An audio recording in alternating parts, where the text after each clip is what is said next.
మహాభారతం 101వ ఎపిసోడ్లోకి స్వాగతం. గత ఎపిసోడ్లో ద్రౌపది పొందుకోరిన కీచకుణ్ణి నర్తనశాలలో భీముడు చంపేస్తాడు. ద్రౌపదిని కీచకుని శవంతో పాటుగా కాల్చాలనుకున్న ఉపకీచకులను కూడా చంపివేస్తాడు. తర్వాత తమ రాజ్యంలో ఉంటే ప్రమాదమని, తమ రాజ్యం వదిలి వెళ్లిపోవాలని ద్రౌపదికి చెప్తుంది సుధీష్ణ. మరొక 13 రోజులు ఉండనీయమని, తర్వాత తన భర్తలు వచ్చి తీసుకువెళ్తారని, మీకు కూడా మేలు జరుగుతుందని చెప్తుంది ద్రౌపదీదేవి. ఇక మిగతా కథను ఈ ఎపిసోడ్లో తెలుసుకుందాం. కీచకుణ్ణి ఎవరో గంధర్వుడు చంపాడని, అలా చంపించింది ఒక స్త్రీ అని, ఆమెకు 5 గంధర్వులు భర్తలని హస్తినాపురానికి వార్త చేరుతుంది. అదే సమయంలో హస్తినాపుర రారాజు దుర్యోధనుని ప్రాణమిత్రుడు అయిన కర్ణునికి ఒకరోజు రాత్రి నిద్రలో ఒక స్వప్నం వస్తుంది. ఆ స్వప్నంలో సూర్యభగవానుడు బ్రాహ్మణ రూపం ధరించి వస్తాడు.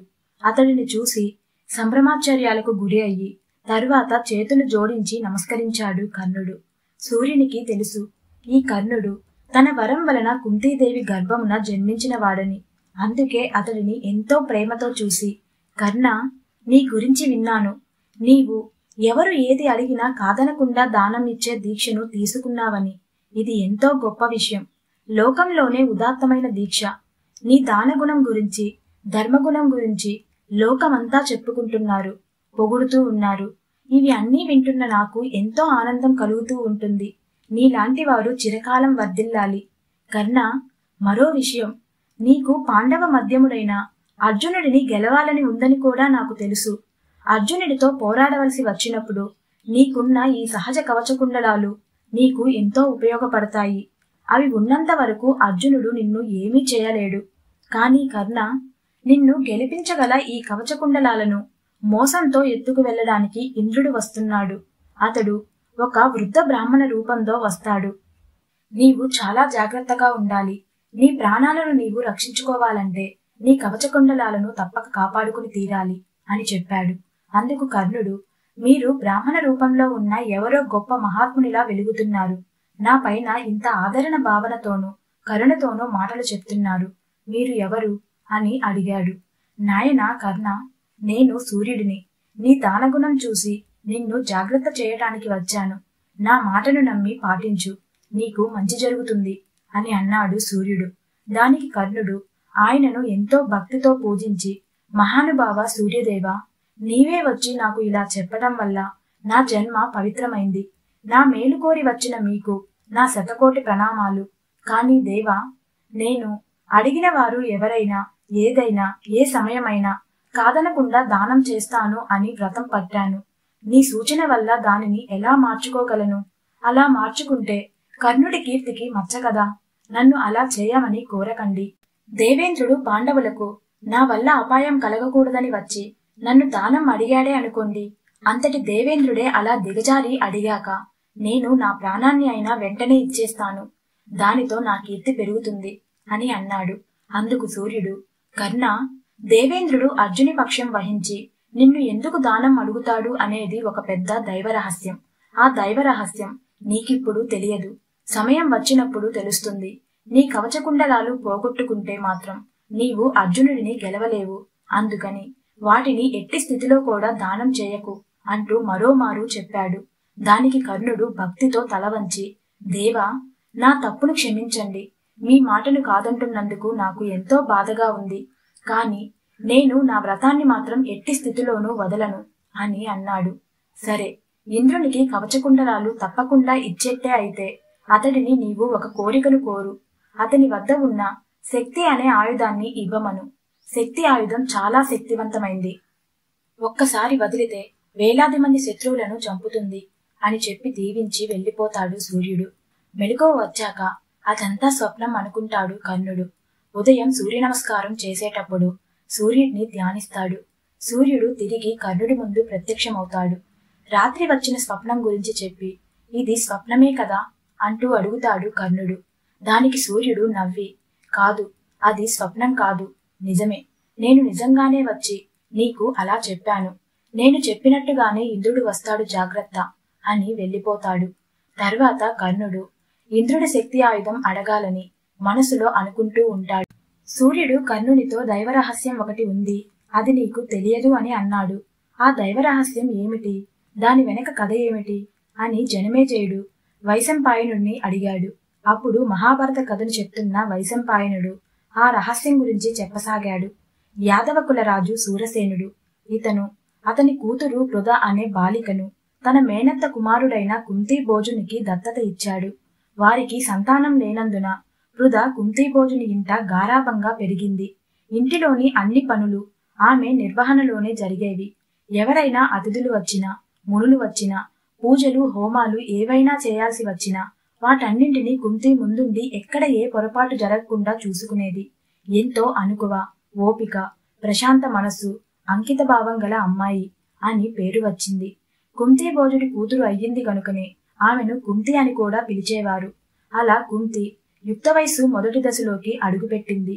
ఆ సమయంలో దుర్వాస మహాముని తన శిష్య బృందంతో భోజుని ఇంటికి వచ్చాడు. నేను కొన్ని రోజులు నీ ఆతిథ్యంలో ఉండటానికి వచ్చాను. కాని నా పట్ల అమర్యాద గాని అనుచితంగా గాని ప్రవర్తించకూడదు. సేవ చేసే విషయంలో ఏ ఆలస్యం, ఏ అపరాధం చేయకూడదు. ఇది నీకు ఇష్టమైతే నీ ఆతిథ్యంలో ఉంటాను, లేదంటే నేను మరొక ఇంటిని చూసుకుంటాను అని అంటాడు. దానికి కుంతీభోజుడు, మీరిలా రావటం, నా ఆతిథ్యంలో ఉండాలనుకోవటం నా సుకృతం. మీ పట్ల ఎలాంటి అపరాధం జరగదు. ఇక్కడ నా ప్రియమైన కూతురు ఏ పనినైనా అవలీలగా తప్పు జరగకుండా నిర్వహించగలదు. ఆమె పేరు పృథ. ఆమెను మీ సేవకై ఏర్పాటు చేస్తాను. ఆమె మీ పట్ల ఎంతో భక్తిభావంతో మెలుగుతూ సేవ చేస్తూ ఉంటుంది అని చెప్పి వెళ్లి కుంతికి జాగ్రత్తలు చెప్పి దుర్వాసునికి సేవ చేసే పనిలో నియమిస్తాడు కుంతీభోజుడు. దుర్వాసుడు చిత్రమైన ముని. నేను బయటికి వెళుతున్నాను, ఈ రోజు నా కొరకు ఇక్కడ ఎలాంటి ఏర్పాట్లు చేయవద్దు అని వెళ్లేవాడు. అది నిజమని ఏ ఏర్పాట్లు చేయకుండా ఉంటే వెళ్లినవాడు వెంటనే తిరిగి వచ్చి ఏవి ఏర్పాట్లు అని ఎగిరిపడేవాడు. లేదంటే నేను ఈ రోజు మొత్తం ఇక్కడే ఉంటున్నాను, ఏర్పాట్లన్నీ జరిపించండి అని చెప్పేవాడు. అన్ని ఏర్పాట్లు చేశాక ఆ రోజు అంతా లేకుండా ఎటో వెళ్లిపోయేవాడు. ఇలా చిత్ర విచిత్రంగా ప్రవర్తించేవాడు. పృథ దుర్వాసుని మనసు గ్రహించి అతని అంతరంలో ఉన్న విధంగా ప్రవర్తిస్తూ ఉండేది. ఏర్పాట్లు చేస్తూ ఒక సేవకురాలిలా, ఒక కూతురిలా ప్రవర్తించేది. చివరికి దుర్వాసుడు అక్కడి నుండి వెళ్లిపోయే రోజు కుమారి పృథ, నీవు ఎంతో చక్కని అమ్మాయివి, చక్కని గుణం కల అమ్మాయివి. నిన్ను చూస్తే ఎంతో ముచ్చటేస్తుంది. నీకు ఏదైనా వరం ఇవ్వాలని కోరికగా ఉంది. ఏదైనా కోరుకో, ఇస్తాను అని అడిగాడు. నేను మా తండ్రి ఆజ్ఞానుసారం గౌరవనీయులైన అతిథులను సత్కరించటం అనే సంస్కారంతో మాత్రమే మీకు సేవ చేశాను. అంతకు మించి నాకు ఏ కోరిక లేదు, ఏ వరము పొందాలని కూడా లేదు అని అంది. ఉదాత్తమైన గుణం కలవారు ఇతరుల నుండి ఏమీ ఆశించరు. కాని నాలాంటి మునులు సేవ చేయించుకొని ఏమీ ఇవ్వకుండా వెళ్ళిపోరు.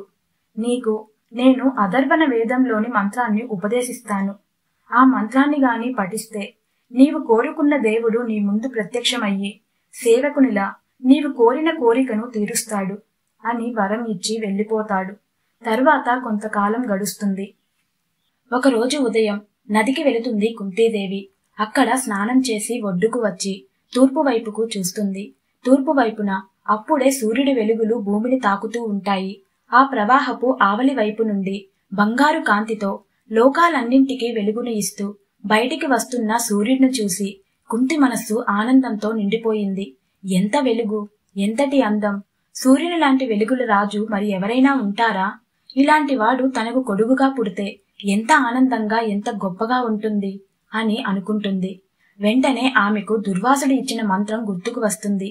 కన్నులు మూసుకుని సూర్యుని తలుచుకుంటూ మంత్రాన్ని పఠిస్తుంది. మహాశ్చర్యం! సూర్యుడు వెంటనే తన చుట్టూ వెలుగులను వెదజిమ్ముతూ మానవ రూపం ధరించి ఆమె ముందు ప్రత్యక్షమయ్యాడు. అతడిని చూసి గజగజా వణికిపోతుంది కుంతి. ఇప్పుడిప్పుడే యవ్వనంలోకి అడుగు పెడుతూ అల్లరి చిల్లరి ఆలోచనలు మనసులో తిరుగుతూ ఉండగా కోరికలేమీ లేకుండా తెలియని తనంతో మంత్రం చదివాను. అంతలోనే సూర్యుడు వచ్చాడు అని అనుకుంది. బాలిక, నన్ను స్మరించావు, నేను వచ్చాను. నీకు ఏం కావాలో కోరుకో అని అడిగాడు సూర్యుడు. అయ్యో, నీవు సూర్యభగవానుడివా? నేను ఊరికనే ముని ఇచ్చిన వరం ఎలాంటిదో చూడాలనుకుని చదివాను. అంతకు మించి ఏమీ లేదు. మీరు వెళ్ళిపోండి, నాకు ఏ వరంతోనూ పనిలేదు అని అంది. దేవతలు వచ్చాక వరం ఇవ్వకుండా వెళ్ళిపోరు. ఇది దేవతల వ్రతం. నేను వచ్చాను. వరం ఇవ్వకుండా ఏ స్థితిలోనూ వెళ్ళిపోను. అలా వెళ్ళిపోతే దుర్వాసుడు నీకిచ్చిన వరం నిజం ఎలా అవుతుంది? మాటకు కట్టుబడి ఉండటమే దైవత్వం. అందుకని నీవు ఏదైనా కోరుకోనిదే, నీకు ఏదైనా ఇవ్వనిదే ఇక్కడి నుండి నేను వెళ్ళను అని అన్నాడు సూర్యుడు. దానికి కుంతికి మరింత భయం కలిగింది. ఎటూ దిక్కుతోచలేదు. అయ్యో స్వామి, నాకు ఏ కోరిక లేదని చెప్తున్నా కదా. చిన్న పిల్లను, తెలిసి తెలియని ఆటలాడే స్వభావంతో మంత్రం చదివాను. నా తెలివి తక్కువ తనాన్ని క్షమించండి. మీకు కష్టం కలిగించినందుకు మన్నించండి. ఇక మీరు వెంటనే మీ లోకానికి వెళ్ళిపోండి అని అంది. అలా కుదరదు బాలిక. నీకు వరం ఇస్తాను. నన్ను తలిచే ముందు నాలాంటి బాలుడు కావాలని నీ మనసులో అనుకున్నావు కనుక నీకు పుత్రుణ్ణి అనుగ్రహిస్తాను అని అన్నాడు సూర్యుడు. దాంతో మరింత భయపడింది కుంతి. పెళ్లికి ముందే పుత్రుడా? దీని తరువాత నేను నా ముఖాన్ని ప్రజలకు ఎలా చూపించను? నా వల్ల నా తల్లిదండ్రులకు ఎంత అవమానంగా ఉంటుంది అంటూ విలపిస్తూ వెనక్కి వెళ్ళిపోండి అని కోరుతుంది. కాని సూర్యుడు కదలడు. అయితే అలా పుట్టే కొడుకు సహజ కవచ కుండలాలతో నీలాగే వెలుగుతూ గొప్ప పరాక్రమవంతుడు, ధర్మవంతుడిగా ఉండాలి. నా కన్యత్వం కూడా చెడకూడదు అని కోరింది. సూర్యుడు ఆమెకు కన్యత్వం చెడకుండా గర్భాన్ని ప్రసాదించి అక్కడి నుండి వెళ్లిపోయాడు. కుంతి గర్భవతి అయ్యింది. గర్భవతిగా ఉన్నన్న నాళ్లు అంతఃపురంలోంచి బయటకు రాకుండా, ఇతరులెవరికీ తెలియకుండా జాగ్రత్తగా కాలం గడిపింది. కేవలం ఈ విషయం అంతఃపురంలో నిత్యం ఆమెకు సేవలు చేస్తూ ఆమె వెంటే ఉన్న ఒక దాదికి మాత్రమే తెలుసు. నెలలు నిండిన తరువాత మాఘశుద్ధ పాడ్యమి రోజున ఒక పిల్లవాడిని కన్నది. అతను సూర్యునిలాగే వెలిగిపోయే అందంతో, కవచకుండలాలతో ఉన్నాడు. వెంటనే తన దాదితో ఒక బుట్టను తెప్పించి అందులో మెత్తని ఒక పట్టుపరుపును వేయించి అతని చుట్టూ బంగారం, ఆభరణాలు, వజ్రాలు, రత్నాలు పోసి వెళ్లి నది ప్రవాహంలో వదిలింది. నీటిలోని వరుణదేవుడు, ఆకాశంలోని వాయుదేవుడు, నీ తండ్రి సూర్యదేవుడు నిన్ను రక్షించునుగాక. నీవు ఎక్కడ ఉన్నా, ఎలా ఉన్నా, ఎప్పుడు కలిసినా నీ కవచకుండలాలను చూసి నిన్ను గుర్తుపడతాను. అప్పుడే కన్న పసివాడిని స్వయంగా ఇలా నీటిపాలు చేస్తుంటే ఆ తల్లి ఎంతటి కఠినాత్మురాలో, ఎంతటి నీచురాలో, ఎంతటి అభాగ్యురాలో ఏమని చెప్పేది తండ్రి? నీ కదా, నా కదా, లోకానికి కనువిప్పు కలిగేదిగా ఉండాలి తండ్రి అంటూ బోరుబోరుమంటూ విలపించింది. దాది ఆమెను సముదాయించి అంతఃపురానికి తీసుకువెళ్ళింది. కర్ణుడిని మోసుకుంటూ ఆ బుట్ట అశ్వనదిలో తేలుతూ వెళ్లి చర్మనేమతి నదికి చేరి అందులో తేలుతూ వెళ్లి యమునా నదికి చేరింది. అందులో ప్రయాణించి గంగానదిని చేరింది. గంగానదిలో ఆ సమయానికి అతిరథుడు అనే అతను ఆ నదిలో స్నానం చేసి సూర్య నమస్కారం చేస్తూ ఉన్నాడు. అందులో అతనికి నీటిపై తేలుతూ వస్తున్న బుట్ట కనబడింది. అది చాలా ఖరీదైన రాజవంశీకులు వాడే బుట్ట. ఏమిటో అని ఈదుతూ వెళ్లి ఆ బుట్టను తీసుకుని ఒడ్డుకు వచ్చాడు. ఒడ్డునే ఉన్న అతిరథుని భార్య రాధ ఆ బుట్టను తెరిచింది. బుట్ట లోపల కవచకుండలాలతో బాల సూర్యునిలా వెలుగుతూ పిల్లవాడు కనిపించాడు. అతిరథుడు హస్తినాపుర రాజు ధృతరాష్ట్రుని మిత్రుడు, రథసారథి. అతడిని ఇంటికి తెచ్చుకున్నారు. ఒంటిని ఎప్పుడూ అంటిపెట్టుకుని బంగారు కవచకుండలాలు ఉన్నాయి కనుక అతనికి వసుసేనుడు అని పేరును పెట్టారు. అతిరథుడు మహారాజు వద్ద రథాన్ని నడిపే వృత్తిలో ఉంటాడు. ఆ వృత్తిని చేసేవారిని సూతులు అని అంటారు కనుక వసుసేనుడిని సూతపుత్రుడు అని కూడా అనేవారు. అతనికి కొత్త వయసు వచ్చాక అతిరథుడు అతనిని తీసుకువెళ్లి హస్తినాపురంలో ద్రోణాచార్యుని వద్ద అస్త్రవిద్య నేర్చుకునేందుకై ఉంచాడు. అక్కడ ధృతరాష్ట్రుని కుమారుడు దుర్యోధనుడితో స్నేహం ఏర్పడుతుంది. తరువాత కర్ణుడు ద్రోణుడి వద్ద అస్త్రవిద్య నేర్చుకుంటాడు. అంతేగాక పరశురాముని వద్దకు వెళ్లి అతని వద్ద కూడా అస్త్రవిద్యను నేర్చుకుంటాడు. అందరూ అర్జునుడు మహాధనుర్ధారి అంటూ ఉండటంతో అర్జునుడిపై శత్రుత్వం వహిస్తాడు. తనకు ఆశ్రయం ఇచ్చిన దుర్యోధనుని శత్రువులైన పాండవులు నశించాలని కోరుకుంటూ ఉంటాడు. బ్రాహ్మణులంతా కర్ణుని చుట్టూ తిరుగుతూ ఉండేవారు. ఏది అడిగినా కాదనకుండా తాను దానం ఇస్తాడు గనుక. అలాంటి కర్ణుడి వద్దకు ఒకరోజు ఇంద్రుడు ముసలి బ్రాహ్మణ రూపంలో రానే వచ్చాడు. వచ్చి భిక్షాందేహి అని అడిగాడు. కర్ణుడు అతడిని ఆహ్వానించి ఏమివ్వమంటారు? బంగారు ఆభరణాలు ఇవ్వనా? స్త్రీలను ఇవ్వనా? గోవులు ఉన్న గ్రామాలను ఇవ్వనా అని అడుగుతాడు. అవన్నీ ఏమీ నాకక్కర్లేదు. నాకు కావలసింది వేరే ఉంది. కాదనకుండా ఇవ్వాలి మరి అని అన్నాడు. అడగండి ఏం కావాలో అని అన్నాడు కర్ణుడు. నాకు నీ కవచకుండలాలు కావాలి అని అడిగాడు ఇంద్రుడు. అయ్యా, ఇవి నాకు సహజంగా శరీరానికి అంటుకొని శత్రువుల నుండి కాపాడుతూ ఉంటాయి. ఇవి లేకుంటే నేను శత్రువులతో ప్రమాదానికి గురి అవుతాను. ఇవి కాకుండా మరి ఇంకేమైనా కోరండి అని అంటాడు. కాని ఇంద్రుడు రెండవ వరం కోరటానికి ఇష్టపడడు.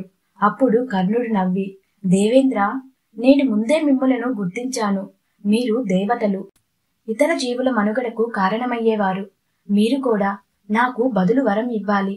నా ప్రాణానికే ప్రమాదమైన ఈ పనిని ఎలా చేయాలి? నా ప్రాణాలను శత్రువులకు ఎలా ఉచితంగా సమర్పించాలి? వింటే ఎవరైనా నవ్వరా? కాబట్టి బదులు ఏమైనా ఇవ్వండి. ఇచ్చి తీసుకువెళ్ళండి.